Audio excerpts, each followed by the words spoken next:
வணக்கம். இன்னைக்கு நாம ஒரு ரொம்ப ஆழமான விஷயத்த அலச போறோம். நம்மள் பல பேர் ஆரோக்கியத்தை பத்தி யோசிச்சு வச்சிருக்கிற எல்லாத்தையும் இது ஒருவேளை மொத்தமா மாத்தலாம். நோய்னா என்ன, ஆரோக்கியம்னா என்னன்னு நாம பாக்குற பார்வைய கேள்வி கேட்கிற சில குறிப்புகளை நீங்க நம்ம கிட்ட பகிர்ந்திருக்கீங்க. பசி மற்றும் பழக்கத்தின் குணப்படுத்தும் ஞானம் அப்படின்ற அந்த மூல குறிப்புகள்ல இருந்து நோய்ங்கிறது ஒரு எதிரி இல்ல, அது நம்ம உடம்பு நம்ம கிட்ட பேச முயற்சி பண்ற ஒரு மொழிங்கிற ஒரு கருத்தை தான் நாம விரிவாக பார்க்க போறோம். ஆமா, நிச்சயமா. இந்த உரையாடலோட நோக்கமே நோய பத்தின பயத்திலிருந்து வெளியே வந்து அதை புரிஞ்சுக்க முயற்சி பண்றது தான். உங்க குறிப்புகள்ல இருக்கிற முக்கியமான வாதம் இதுதான். நோய் வெளியே இருந்து வர்றதில்ல, அப்போ அது உள்ள இருந்து தான் உருவாகுது. நம்மளோட சாப்பாட்டு பழக்கத்துக்கும் உடம்புக்கும் எவ்வளவு நேரடியான பிரிக்க முடியாத தொடர்பு இருக்குங்கிறதை இது வெளிச்சம் போட்டு காட்டுது. சரி, இது கேட்கவே கொஞ்சம் வித்தியாசமா இருக்கு. நோய் உள்ள இருந்து தான் உருவாகுதுன்னு சொல்றீங்க. உங்க குறிப்புகள்ல இருந்த ஒரு வரி என்ன ரொம்ப யோசிக்க வச்சது. நோய் என்பது நம்மை தாக்க வந்த பகை அல்ல, அது நம் உடல் தன்னை தானே சுத்தம் செய்து புதுப்பிக்க முயற்சிக்கும் ஒரு செயல்முறை. ஆனா இது நம்ம நடைமுறையில உணர்றதுக்கு நேர் எதிரா இருக்கே.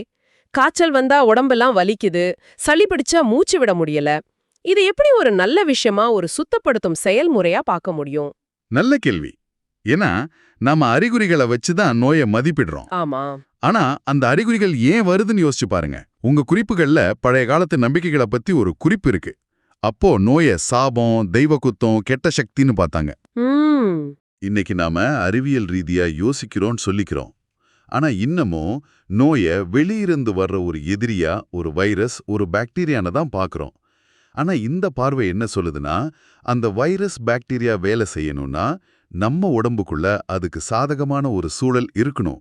சாதகமான சூழல்? ஆமா, அந்த சூழலை உருவாக்குறது நாம தான். நீங்க கழிவுகளை சொல்றீங்களா? அதேதான்.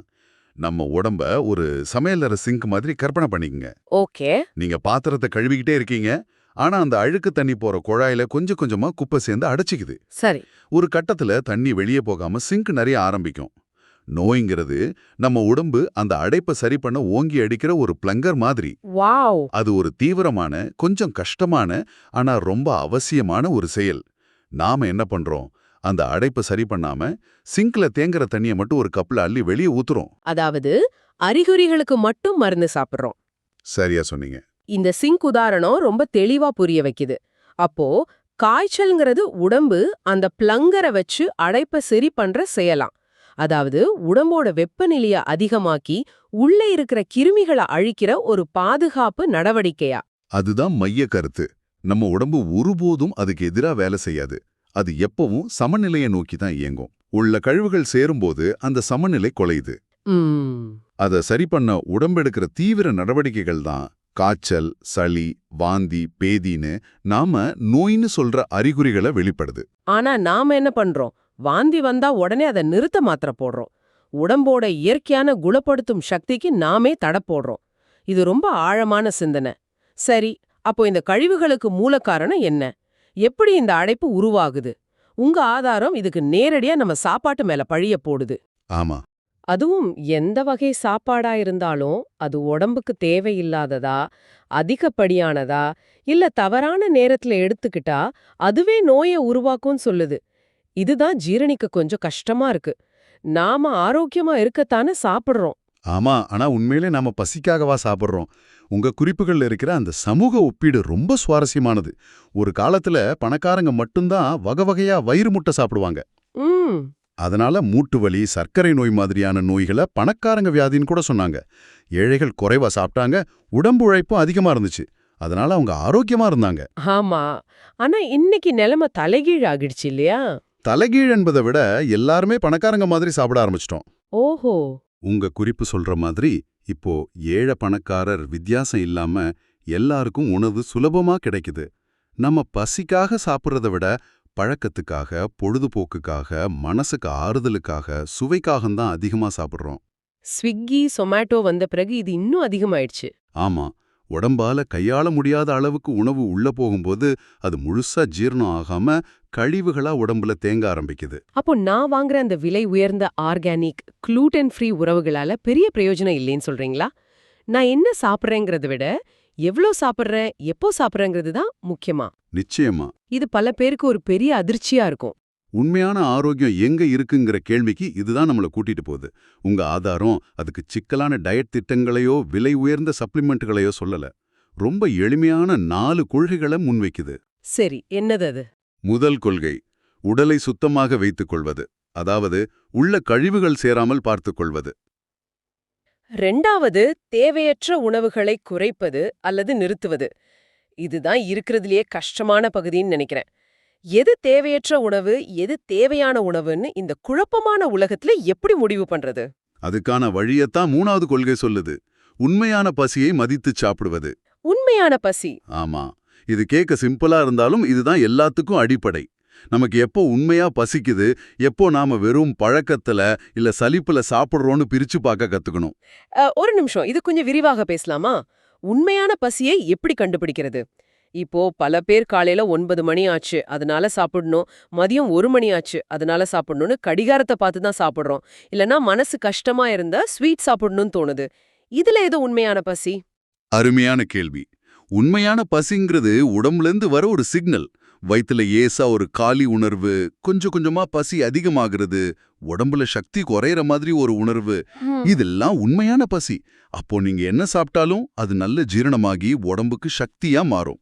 ஆனா மனப்பசி அப்படி இல்ல. அது திடீர்னு வரும். குறிப்பிட்ட ஒரு உணவை சாப்பிடணும்னு தோணும். உதாரணமா ஐஸ்கிரீம், சிப்ஸ் மாதிரி. சரி. அது மனசுலேருந்து வர்றது. சாப்பிட்ட உடனே ஒரு குற்ற உணர்ச்சி கூட வரும்.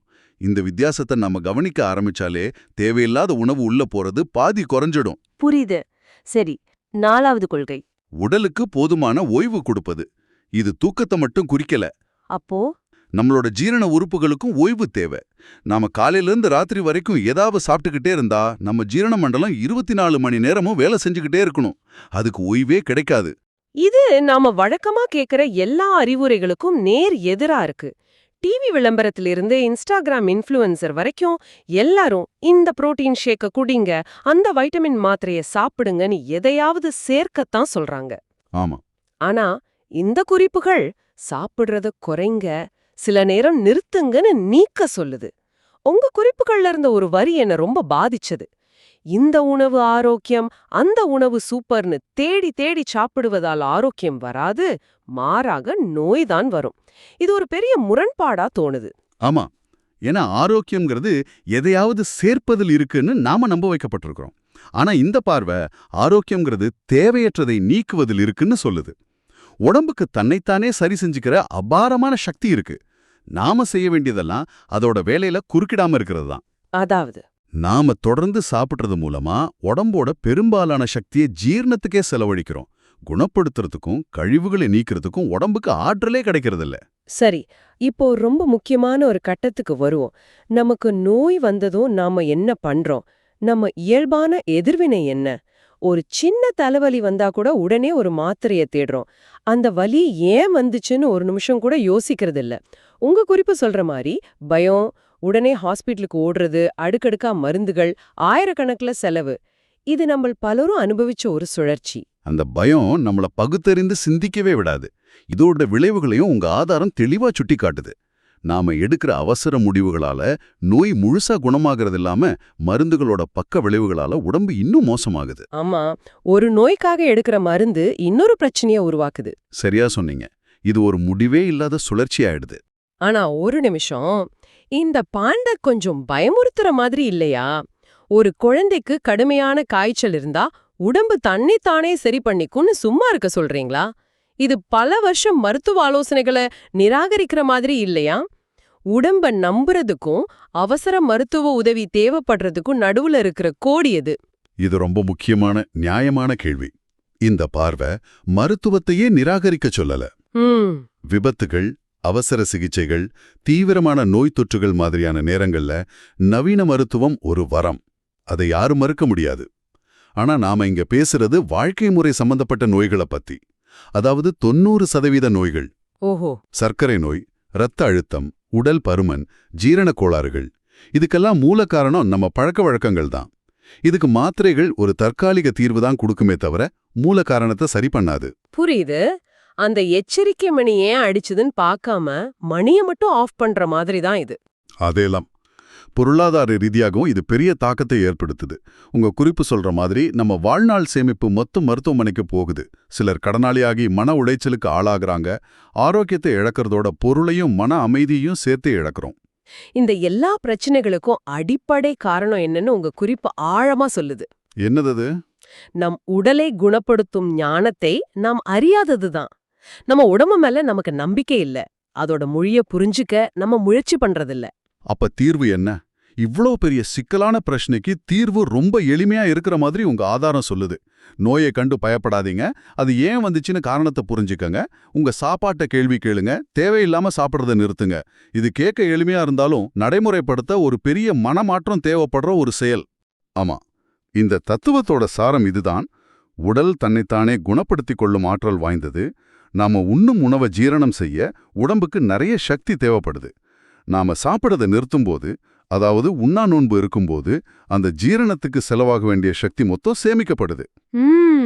அந்த சேமிக்கப்பட்ட சக்திய உடம்பு கழிவுகளை நீக்கிறதுக்கும் பழுதடைஞ்ச செல்களை சரி செய்யறதுக்கும் பயன்படுத்துது.